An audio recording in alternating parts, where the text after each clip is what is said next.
Good morning students, chemistry point YouTube channel में आपका हार्दिक स्वागत है। स्टूडेंट्स, आज की इस वीडियो में हम संकुल यौगिक या आयन में केंद्रीय धातु परमाणु या आयन का ऑक्सीकरण किस प्रकार ज्ञात किया जाता है वो सीखेंगे। लेकिन स्टूडेंट, उससे पहले आपको मेरी जो लेक्चर 4 की वीडियो है जिसमें कि मैंने लिगेंड्स के टाइप बताए थे, लिगेंड्स के नाम और उन लिगेंड्स पर कौन कौन से आवेश पाए जाते हैं, वो जो वीडियो है वो आपने अगर नहीं देखी तो वो वीडियो आप जरूर देखें। और अगर आपने वो वीडियो देखी हुई है और मैंने उस वीडियो में आपको ये भी कहा था कि आप उन लिगेंड्स को रफ नोटबुक पर नोट कर लीजिए, मुझे उम्मीद है आपने वो नोट कर लिए होंगे और उनको याद भी कर लिया होगा। तो उसी क्रम में दोबारा मैं आपको बता देता हूं कि ऋणात्मक लिगेंड जो हैं वो कौन कौन से हैं, उन पर आवेश कौन कौन से हैं। जैसे आपको यहां पर F पे -1 दिख रहा है, Cl पे -1, तो ये फ्लोरिडो, ये क्लोरिडो, ये Br माइनस यानी ब्रोमिडो, ये I माइनस यानी iodido, Cn negative cyano, Nc negative isocyano, OH negative hydroxo, H negative hydrido, NO2 negative nitrito, NONO nitrito O, ONO negative जो है, SCN negative thiocyanato, NCS negative isothiocyanato, CH3COO negative acetato, SO4 2 negative sulphato, SO3 2 negative sulphito, S2 negative sulphido, NH2 1 negative amido, NH2 negative imido, N3 negative azido, P3 negative phosphido, S2O3 2 negative thiosulphato, NH2 CH2COO negative glycinato, O2 negative oxo, O2 2 negative peroxo, CO3 2 negative carbonato, C2O4 2 negative oxalato, DMG dimethyl glyoximato, जिसका ये formula ये आपको दिखाई दे रहा है students, ये formula आप note कर सकते हैं DMG का। ये द्विधातुक लिगेंड है और इस पर एक माइनस का आवेश है, जबकि इससे ऊपर वाला ये ऑक्सिलेटो द्विधातुक लिगेंड है और इस पर 2 माइनस का आवेश है। ये जो है ये भी एक द्विधातुक लिगेंड है, ACAC एसिटिल एसीटोनेट आयन, जिसका ये फॉर्मूला आपको यहां स्टूडेंट दिखाई दे रहा है और इसमें एक माइनस का आवेश है। C5H5 साइक्लोपेंटा डाइनिल, इस पर एक माइनस का आवेश है। EDTA4 नेगेटिव, इस पर 4 माइनस का आवेश। EDTA3 नेगेटिव, इस पर 3 माइनस का आवेश। इसका नाम एथिलीन डाइएमिन टेट्रा एसिटेटो या एसिटेट आयन, और इसका नाम एथिलीन डाइएमिन ट्राई एसिटेटो या ट्राई एसिटेट आयन, जिसको मैंने अपने 4 लेक्चर की वीडियो में बताया था। तो स्टूडेंट, ये थे ऋणात्मक लिगेंड। अब अपने चलते हैं उदासीन लिगेंड पर कि उदासीन लिगेंड कौन कौन से हैं, उसके बाद प्रतिआयन पर चलेंगे। तो उदासीन लिगेंड जो है उनमें पहला लिगेंड H2O, दूसरा NH3, H2O को बोलेंगे aqua, NH3 amine, PS3 phosphine, CO carbonyl CS, थायोकार्बोनिल NS, थायोनाइट्रोसिल, PH की होल 3P, ट्राइफेनिल फास्फीन, या इसे इस प्रकार भी लिख सकते हैं C6H5 की होल 3P, C5H5N पिरिडीन, इसको शॉर्ट में PY लिख देते हैं, PY पिरिडीन। इसके अलावा CH2NH2 एथिलीन डाइएमीन, ये द्विधातुक लिगेंड है जिसको शॉर्ट में EN लिखते हैं। इसके अलावा डाई एथिलीन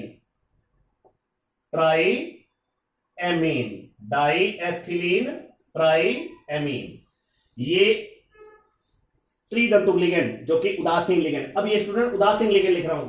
H2O उदासीन लिगेंड एक्वा है, ये NH3 एमीन है, PS3 फास्फीन है, CO कार्बोनिल है, CS थायोकार्बोनिल है, NS थायोनाइट्रोसिल है, PS3 होल 3P ट्राइफेनिल फास्फीन है, C5H5N pyridine, ethylene diamine, diethylene triamine, NO nitrosyl. इसके अलावा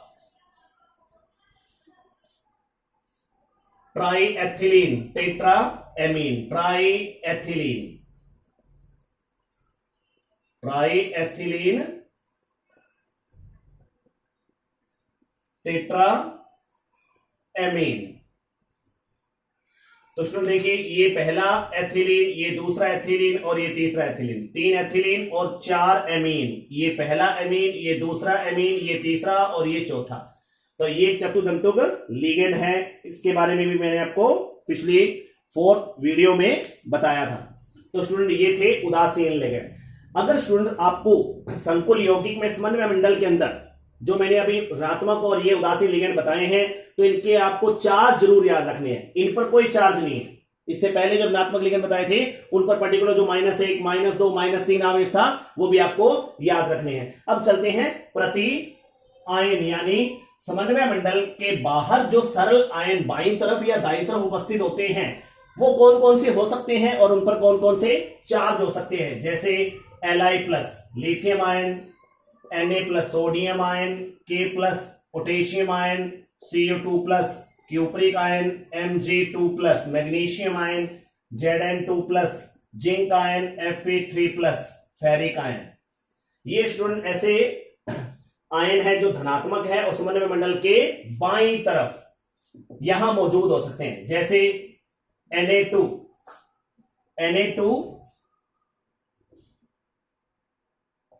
CuOH की होल 4। इस संकुल में यहां देखिए ये स्टूडेंट प्रति आयन सोडियम आयन मौजूद है और सोडियम आयन पर 1 पॉजिटिव चार्ज है।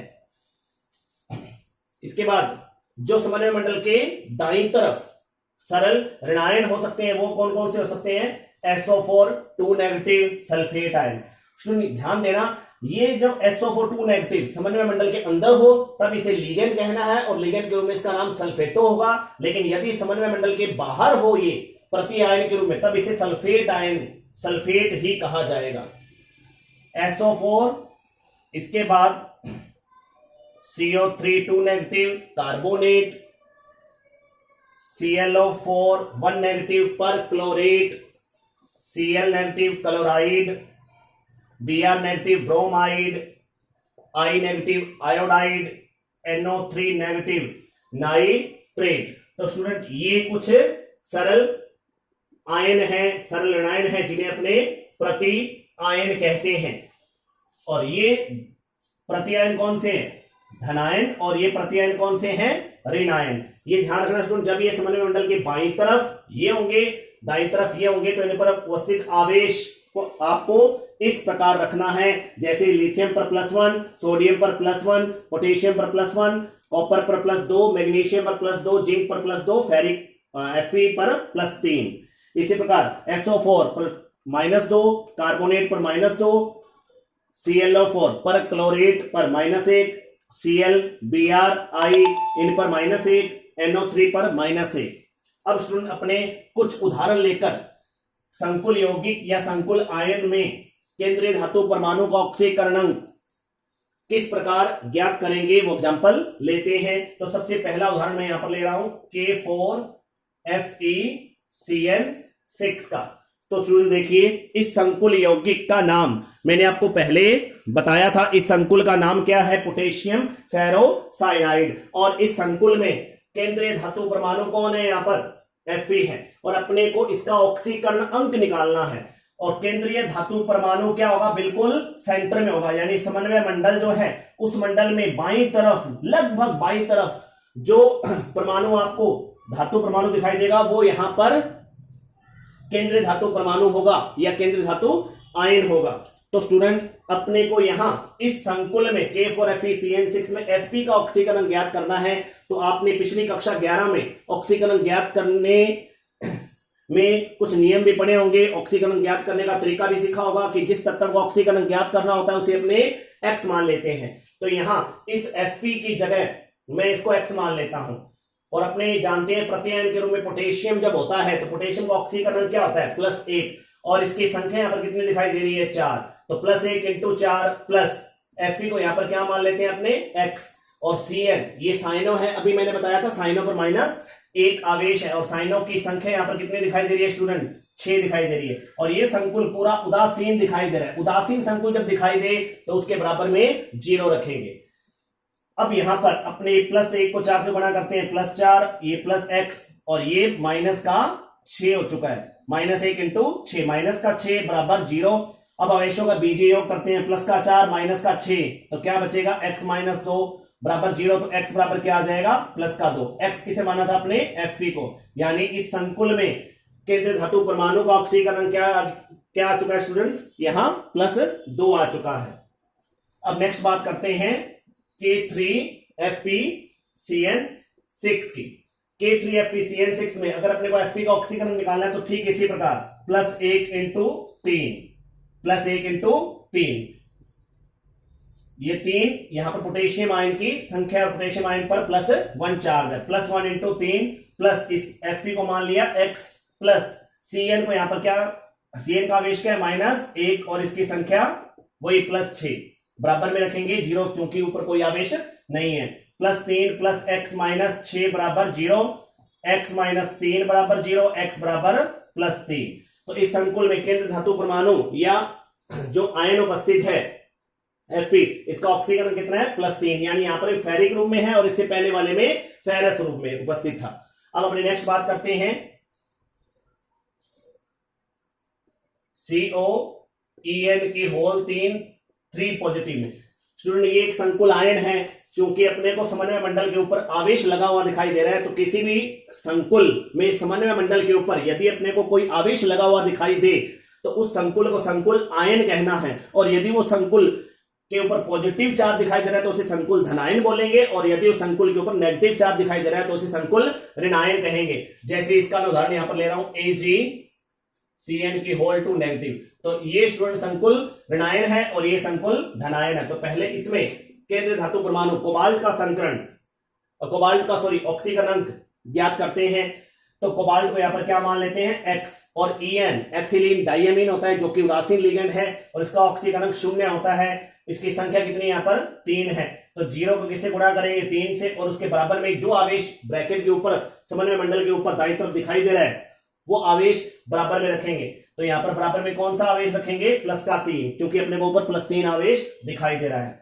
तो x + 0 बराबर +3, तो x बराबर क्या आ चुका है, +3। तो यहां इस संकुल आयन में कोबाल्ट का जो ऑक्सीकरण का स्टूडेंट वो क्या है, +3। अब इस संकुल में सिल्वर का ऑक्सीकरण ज्ञात करते हैं।